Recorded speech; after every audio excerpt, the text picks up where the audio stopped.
Kwa majina bwana, ninaitwa Juma Hassan Taxi,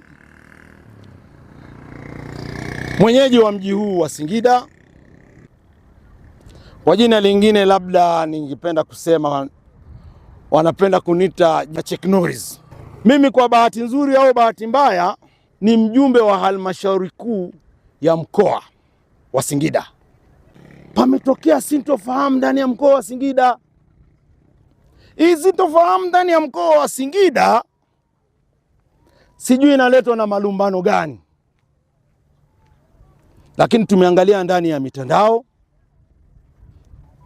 ndani ya media zikisema maneno yafuatayo, na pale walionekana aliyokuwa akikabidhiwa swala hilo shekhe wetu ambaye amekaimishwa na baraza, amekaimishwa na makao makuu, wakisema kwamba shekhe akataa kukabidhi ofisi yavunjwa na polisi ndio waliosimamia zoezi hilo. Ina trendi pale, maandishi yanaandikwa hivyo. Ningependa nifahamishe umma, kwa sababu tunaangalia hii mitandao, watu wanakimbilia kwenye mitandao, watu wanakimbilia wapi? Ningependa nilifahamishe hili kwa sababu mimi mwenyewe nikiwa mjumbe wa baraza nilifika kwenda kushuhudia jambo hili. Lakini baada ya kushuhudia jambo hili, kuna mambo ambayo yalikuwa yamefuatana na kiongozi mkubwa wa polisi ambaye alikuja pale. Walizungumza yafuatayo, hata huyo kiongozi anaweza akaja akayasema, kwa sababu tuko wazi na media inasikia, na ninapenda kusema kweli. Ukweli ufuatao ni huu. Huyu bwana baada ya wao kusema kwamba ofisi imevunjwa, amekataa shekhe. Shekhe alikuja kipindi cha mchana, na baada ya kuja kipindi cha mchana aliingia na akaanza kuhojiwa na sisi wenyewe tukiwepo pale.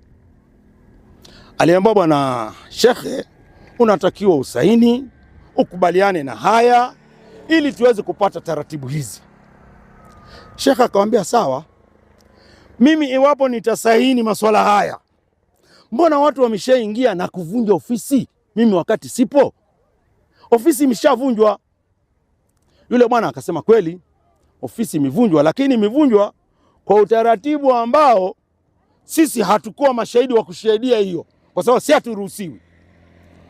Ila alikuwepo mtendaji wa mtaa, mwenyekiti wa mtaa na balozi wa mtaa, ndio waliofanya hilo zoezi.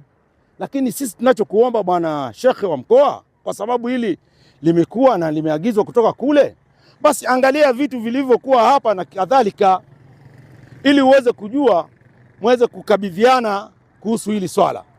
Shekhe akasema kwa kweli vitu nilivyoviona mimi niko tayari kuweka saini na kufanya kila kitu pasipo na shida yoyote. Siwezi kuvunja maagizo kutoka makao makuu, lakini cha msingi mimi nilikuwa Dar es Salaam. Ningependa nimuulize msimamizi mkuu ambaye alikuja kusimamia baina ya mimi makabidhiano na kaimu waliokaimishwa Sheikh Bwana Isa Simba. Bwana maswali yafuatayo ndio waliomuuliza. Akamwambia hivi, Sheikh, Bwana Rashid anaitwa, ambaye alitumwa kutoka makao makuu kuja kukabidhiana, kusimamia makabidhiano. Lakini baada ya kufika hapo aliulizwa maswala yafuatayo. Akaambiwa, bwana, mimi wakati natoka Dar es Salaam, natoka na kata ticket ya basi saa 12 za jioni, nilikupa taarifa au sikukupa taarifa? Ambaza ulinipa taarifa. Wakati naondoka na kuambia kabisa napanda basi la Esther kutoka Shakilango kwenda paka kwa stendi ya Makufuli, nilikupa taarifa, sikukupa taarifa. Akawa anaonesha, nilikuonesha tiketi, ni sikukuonesha. Akasema ulinionyesha tiketi, ulinionyesha kila kitu. Naona bwana. Je, bwana mimi sikuwa na mawasiliano na wewe? Akamwambia mimi nilikuwa na mawasiliano na wewe. Sasa kama tulikuwa tuna mawasiliano, mpaka mimi naachwa na basi, napanda treni, nafika hapa, nilikuwa na mawasiliano na wewe, nilikuwa na mawasiliano na wewe. Amekubali yule bwana Rashid kwamba mawasiliano yote yalikuwa yanakwenda. Akaulizwa na kiongozi aliyokuwa pale polisi. Akaambia kwa nini umelifanya hili la kuvunja ofisi wakati ulikuwa unafahamu kwamba bwana huyu anakuja na amefika, paka anafika hapa mna mawasiliano naye, kulikuwa kuna haraka gani? Majibu tuliyoyapata tukiwa wajumbe pale, siwezi kusema ni ya kuchekesha au ya kusikitisha au ya vipi, lakini majibu yalikuwa ya kusikitisha kwa kweli. Alisema bwana, mimi paka navunja ofisi, mimi nilikuwa napewa maagizo kutoka makao makuu. Maagizo unapewa kutoka makao makuu, ndio wanakuagiza kwamba iwe nini. Ananiambia bwana, ikifika saa fulani huyu hajaja, wewe vunja ofisi. Na huyu bwana anaitwa bwana Rashid, na kama ataniona kwenye media hii anaweza akapinga, na apinge kama haya ya kuyasema kwamba amepewa nafasi, amepewa maagizo kutoka makao makuu kwamba avunje. Kwa hiyo huyu bwana Rashid alifuata taratibu zote, lakini tunavyoangalia sisi kama wana Singida, waumini wa Kiislamu wa Singida, malumbano haya sijui yanatoka wapi. Kwa nini wanaleta haya malumbano? Na bila kupeleka kushoto wala kulia, hao wanaonisikiliza, hao watakaoona media hii, watake wasipotake, wakubali wasipokubali, waumini wa mji wa Singida tumeshagawanyika makundi. Tumeshagawanyika makundi. Makundi sisi wenyewe hapa, kuna baadhi ya watu wanayapeleka huku na wengine wanayaleta huku. Nilikuwa natoa ushauri. Ushauri wangu mimi nilikuwa naomba makao makuu watuongoze katika ile haki, watupeleke katika ile haki, tuache kulumbana ili tusukumu gurudumu letu la Kiislamu mbele. Assalamu alaikum warahmatullahi wabarakatuh. Ndugu waandishi wa habari, mimi na mambo machache. Kwa majina yangu naitwa Hamisi Shabani Msawa, mjumbe kutokea vijana kwenda mkoa wa BAKWATA, ni mjumbe wa halmashauri kuu ya kata ya Mandewa. Sasa mimi nataka tu ni shauri Shekhe mkuu wa Tanzania, Mufti, kwa sababu dini hii imekuwa sio dini ya Uislamu, imekuwa ni dini ya vikundi fulani ambayo sio taratibu mzuri wa BAKWATA. Na wakati watu kabisa wanajua utaratibu wa BAKWATA unatakiwa uwe vipi, wameacha misingi ya BAKWATA, wameenda kwenye misingi ya maslahi, wameacha masuala ya dini. Nataka niwape kwa sababu gani nasema hivi, waandishi wa habari. Kwa mfano Shekhe wa mkoa wa Singida, nataka niwape tu, na nyinyi ni wenyeji mnakaa hapa Singida. Huyu Shekhe amepambana sana kwa kiasi chake alivyojaliwa na Mwenyezi Mungu. Alikuwa hakuna ofisi za mkoa wa Singida, amejenga hivyo, inatumika, iko vizuri tu, amejenga.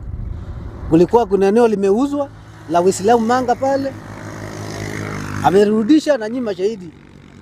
Mheshimiwa Rais alivyokuja pale alitengua ile hati ikakabidhiwa BAKWATA. Sasa kitu ambacho kinasumbua kwenye mkoa wa Singida, nataka niwaambie leo kweli waandishi wa habari, ni ile eneo la Manga ndio linasumbua mkoa huu.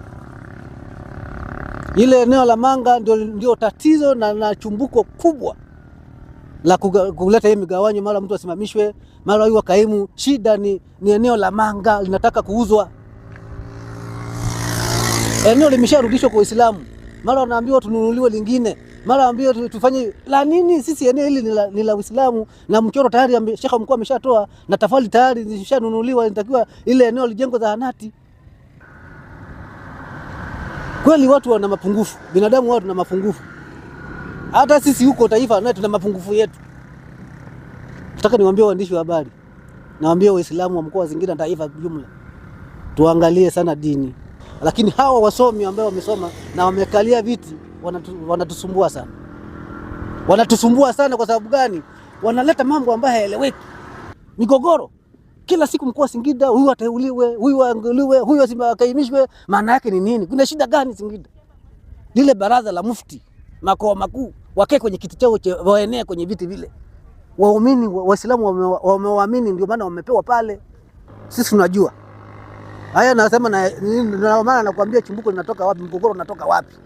Kuna mambo mawili Singida hapa ambayo linasumbua, na wako huko wananijua na wananifahamu na wanaelewa kitu gani wanakifanya. Kwanza mgogoro wa Manga wa eneo la Uislamu ambayo linatakiwa lijengwe zahanati. Eneo la Manga la kwanza. La pili ni madaraka.